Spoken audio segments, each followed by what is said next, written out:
Sometimes I think one of the most important things in journalism, like no matter what you're covering, is, I mean, and all journalists, I guess, are sort of professional, intelligent ignoramuses, right? Like your job is to walk into something that you know nothing about. Yeah. By the end of the day, make yourself an expert, and then while you're writing, try to remember what it was like to know nothing at all. You know, that's the kind of the most mind-bending thing. It's like, how do I write from a position of deep knowledge, but make sure that I can write for people who don't know as much as I do, and also not to sound like a total tosspot while you're doing it. Like it's quite hard to do. But yeah, you're right. Sebastian is very good at it. But also I think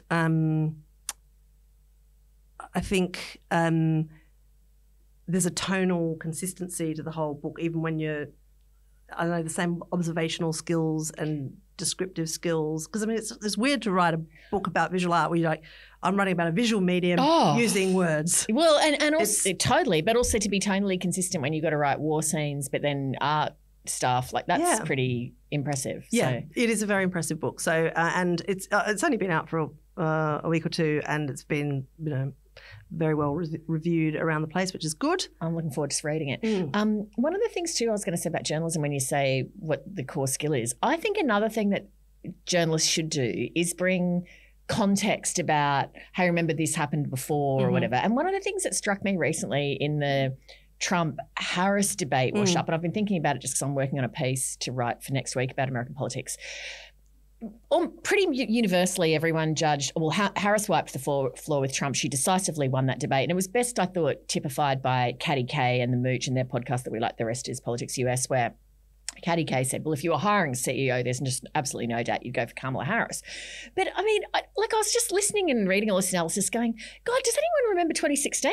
If we were hiring for a CEO, we would have got Hillary Clinton. If we were hiring for CEO, Al Gore would have beaten George W. Bush. If we were hiring for a CEO, if that was the quality people looked for in politics, Rory Stewart would have beaten Boris Johnson for the Conservative Party leadership. Like, people, when they're making political decisions, don't apply the same prism that they apply for who they want to hire as an employee. It's a different thing because politics is so heavily tied to your values and your beliefs. That's an emotional decision. It's not like an intellectual decision. Well, I mean, sometimes you give your vote to somebody who you think can articulate something that you don't see getting a run in politics as you know it. And I think that 2016 campaign was a lot about, you know, what was viewed as the establishment of the Washington establishment, right? Like, you know, when you've got a bunch of people running for president who are the son of someone who was the president or the wife of someone who was the president, so you're sort of going like, okay, so